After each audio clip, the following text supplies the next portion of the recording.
मेरे प्यारे छात्रों, कक्षा 7वीं की हिंदी की किताब और हिंदी की इस किताब का परिचय मैं आपको देने जा रहा हूँ। हिंदी की इस किताब का परिचय करवाने के बाद मैं आपको हिंदी का पहला पाठ वाचन मेला, वाचन प्रदर्शनी जो है वो पढ़ाने वाला हूँ। तो आपको ये हिंदी की किताब की मुख्य पृष्ठ नज़र आ रही है। हिंदी सुलभ भारती 7वीं कक्षा, ऐसा इस किताब का नाम है। और आप देख रहे हैं कि यहाँ पर चित्र आपको नज़र आएंगे, आप इसका सूक्ष्म निरीक्षण कर सकते हो। हमें इस साल कक्षा 7वीं की हिंदी में किन भाषिक क्षमताओं को अपनाना है, किन भाषिक क्षमताओं को प्राप्त करना है, उन भाषिक क्षमताओं के बारे में यहाँ पर जानकारी दी है। छात्रों, चूँकि आपको पता है किसी भी भाषा को अच्छी तरह से अवगत करने के लिए, भाषा पर प्रभुत्व प्राप्त करने के लिए हमें कुछ कौशलों पर प्रभुत्व प्राप्त करना ज़रूरी होता है। उसमें श्रवण, भाषण, संभाषण, वाचन जिसे हम पठन भी कहते हैं, और लेखन, इन 4 कौशलों के क्षेत्र में कौन सी क्षमताएं हमें पाना है, कौन सी क्षमताएं हमें प्राप्त करना है, यह यहाँ पर आपके सामने दिया हुआ है। आप ही पढ़ सकते हो।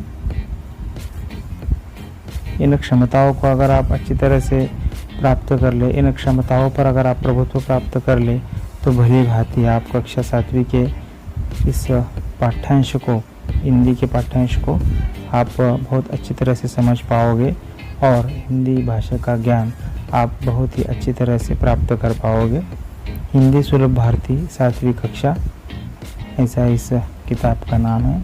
महाराष्ट्र राज्य पाठ्यपुस्तक निर्मित एवं अभ्यासक्रम संशोधन मंडल पुणे द्वारा यह किताब जो है वो प्रकाशित की गई है।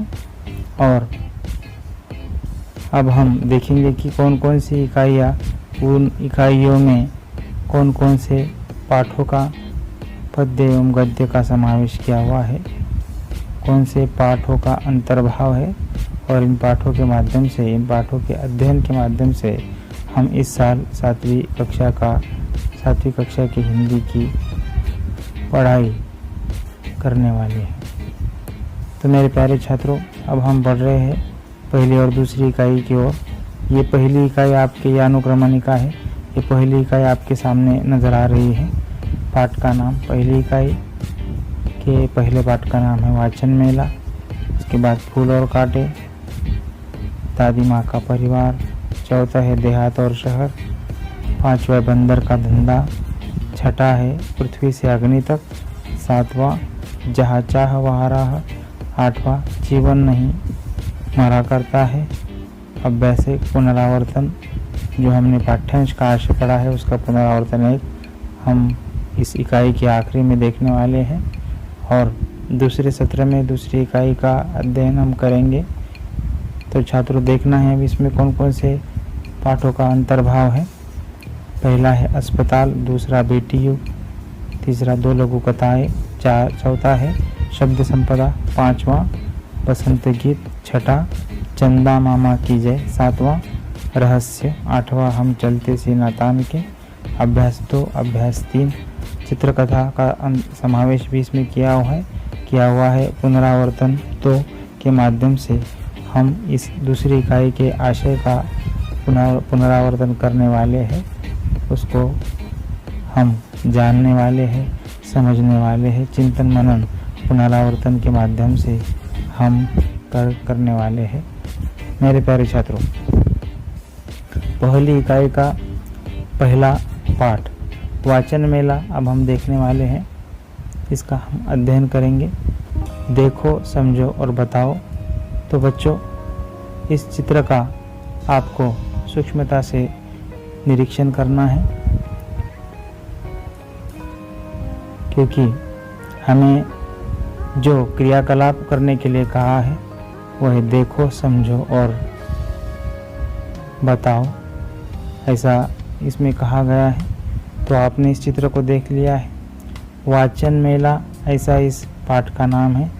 वाचन मैंने पहले आपको बताया है कि किसी भी भाषा को अगर हमें अच्छी तरह से समझना है, प्रमाण भाषा का ज्ञान अगर हमें पाना है, तो 4 कौशलों पर हमें पूरी तरह से प्रभुत्व प्राप्त करना ज़रूरी है। उसमें पहला है श्रवण, यानी अच्छी तरह से सुनना, भाषण यानी प्रमाणता से बात करना, संभाषण यानी किसी के साथ में हम अगर बातें करते हैं तो वो प्रभावपूर्ण होनी चाहिए, भाषा के नियमों का पालन करते हुए वो बातें होनी चाहिए, संभाषण हमारा प्रभावपूर्ण रहे और भाषा के नियमों का उल्लंघन न करते हुए हमें ये संभाषण करना ज़रूरी है। तीसरा है वाचन, जिसे पठन भी कहा जाता है। वाचन के 2 प्रकार होते हैं, एक होता है मुखर वाचन और दूसरा होता है मौन वाचन। मुखर पठन और मौन पठन भी इसे कहा जाता है। और चौथा होता है लेखन। लेखन भाषा का व्याकरण इसका आधार होता है। भाषा के व्याकरण को अगर हम अच्छी तरह से समझते हैं और उस व्याकरण का उपयोजन करके अगर हम लेखन करते हैं तो बहुत अच्छी तरह से हम भाषा में अपने विचारों का आविष्कार कर सकते हैं। भावनाओं का आविष्कार लेखन के माध्यम से हम दूसरों तक पहुंचा सकते हैं। तो बच्चों, वाचन ये तीसरा जो कौशल भाषा का है, इस वाचन को हम समझेंगे, जानेंगे, जिसे पठन भी कहा जाता है। और मेला का अर्थ है प्रदर्शनी। तो यहाँ पर एक छोटी सी प्रदर्शनी लगी हुई है, आप देख रहे हो। कई किताबों के यहाँ पर छोटे छोटे ठेले लगे हैं और ये छोटे छोटे जो मेज है, इन मेज पर कई किताबें दिख रही है। वहाँ पर स्कूल के छात्र, पाठशाला के छात्र छात्राएं और उनके जो माताएं हैं, पिताजी, वे भी साथ में आए हुए हैं। छात्र छात्राएं क्या क्या कर रहे हैं आपको दिख रहा है। तो बच्चों, यहाँ पर दिख रहा है आपको, यह है बाल साहित्य। बालकों के लिए गीत, कथाएं, कहानियाँ, उनकी किताबें यहाँ पर हैं।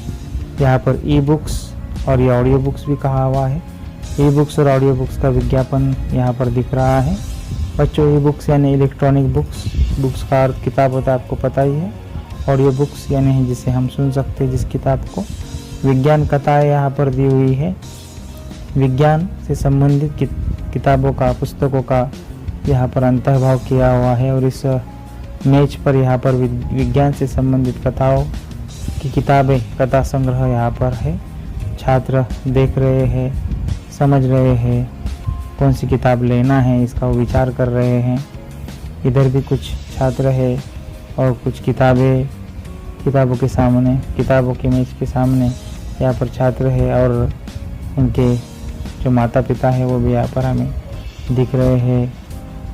उसके बाद में किशोर साहित्य, बाल साहित्य में हम बालक का जो उम्र का दायरा है वो 14 साल तक के छात्र को बालक कहते हैं और किशोर जो है वो 9वीं 10वीं के छात्रों को किशोर कहते हैं। तो किशोर साहित्य यानी किशोर के उम्र के जो छात्र हैं उनसे संबंधित जिनकी अभिरुचि इन किताबों में होती है, जैसे कि उपन्यास या दीर्घ कथाएं पढ़ने में। उपन्यास तो छोटी उपन्यास जो होती है वो पढ़ने में इनका ये जो है वो इनको पसंद होती है ये किताबें।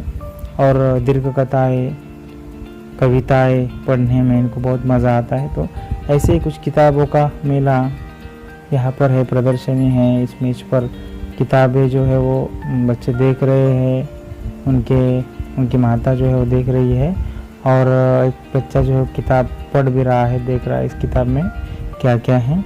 एक बच्चे ने किताब ली है, वो जा रहा है किताब लेकर। और आगे हम देखेंगे कि यहाँ पर एक ग्रंथ दिंडी का भी समावेश किया हुआ है और एक उद्घोषणा लिखी हुई है इस छोटे से फलक पर। तो ये उद्घोषणा क्या है हम जानेंगे। पुस्तकों से पाए ज्ञान, जाने भाषाएं विज्ञान। पुस्तकों से पुस्तक ज्ञान प्राप्त करने का बहुत ही महत्वपूर्ण माध्यम होती है और पुस्तकों के माध्यम से हम ज्ञान पा सकते हैं। अज्ञान का अंधेरा छट जाता है, ज्ञान का उजाला छा जाता है, भाषाएं हमें समझने लगती है, विज्ञान समझने लगता है और हमारा मार्ग, हमारा सफ़र, हमारी यात्रा अज्ञान से ज्ञान की ओर बढ़ने लगती है। इतना बहुत ही महत्वपूर्ण मूल्य हमारे जीवन में किताब का होता है, पुस्तक का होता है। इस उद्घोषणा से ये पता चलता है। इस फलक पर ग्रंथ दिंडी लिखा हुआ है। यहाँ पर एक छोटी पालकी है, इन छात्रों ने पकड़ रखी है। और विशेष रूप से ये देखा जाए तो यहाँ पर छात्र एवं छात्रा, इस पाठशाला के छात्र एवं छात्रा ग्रंथ दिंडी में शामिल हो गए हैं। और मेरे प्यारे छात्रों, अभी हम एक और उद्घोषणा के बारे में देखने वाले हैं।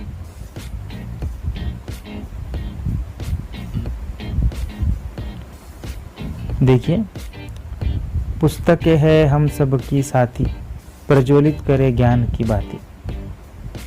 पुस्तकें हमारी साथी हैं। हमारा कोई मित्र या फिर हमारी कोई सहेली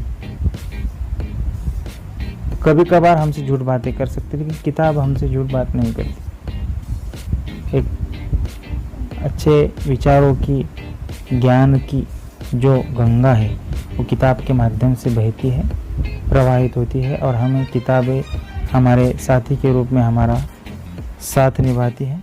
प्रज्वलित करे ज्ञान की बाती। ज्ञान का दिया जलाने वाला पुस्तक ज्ञान का भंडार होता है और ज्ञान की बातें प्रज्वलित करके अज्ञान के अंधेरे को भगाने का काम अगर कोई करता है तो वो पुस्तक ही है। तो वो क्या है? पुस्तक है। इसलिए पुस्तक को हम प्रामाणिकता से पढ़ें, पुस्तक के ज्ञान को आस्था से अपनाएं और उसका चिंतन करें, मनन करें। पुस्तक के माध्यम से पाए हुए विचारों को अपने जीवन में उपयोजित करके हम अपने जीवन को सफलतापूर्वक जी सकते हैं। हमारे जीवन में आने वाली कठिनाइयों पर हम मात कर सकते हैं। हम किसी भी स्थिति का सामना डट कर सकते हैं। इतना महत्व किताबों का है। तो अभी हमने क्या क्या देखा, हम एक बार इस पर नज़र डालेंगे। हमने पहली इकाई का पहला पाठ वाचन मेला इसमें अध्ययन किया है। सूक्ष्मता से निरीक्षण करने के बाद में हमें बाल साहित्य, विज्ञान कथा, किशोर साहित्य, इनसे संबंधित किताबों के यहाँ पर छोटे छोटे ठेले इस प्रदर्शनी में देखने को मिले और ग्रंथ दिंडी भी हमें यहाँ पर देखने को मिली। कई छात्र एवं छात्राएं ग्रंथ दिंडी में शामिल हो गई है। उद्घोषणाएं वे बोल रहे हैं और बड़े ही उत्साह उमंग के साथ ये ग्रंथ दिंडी में उन्होंने एक छोटी सी जो एक डोली है, छोटी सी पालकी है, उन्होंने ले रखी है और किताबों के प्रति आस्था, अपनापन एवं जिज्ञासा उनके चेहरे के भाव से झलक रही है। तो आज के इस पाठ के माध्यम से हमें एक विचार लेना चाहिए कि हम मन लगाकर पढ़ेंगे, इस साल हम अच्छे अंक पाएंगे। और केवल पाठशाला की किताबें ही नहीं, चरित्रात्मक किताबें पढ़ेंगे, कथाएं पढ़ेंगे, उपन्यास पढ़ेंगे। उपन्यास का अर्थ होता है दीर्घ कथा, बड़ी कथा जो होती है उसे उपन्यास कहते हैं। कविता संग्रह पढ़ेंगे, खुद की कविताएं लिखने की कोशिश करेंगे। तो मेरे प्यारे छात्रों, मैं आशा करता हूँ कि आपको ये पाठ अच्छी तरह से समझ में आया है।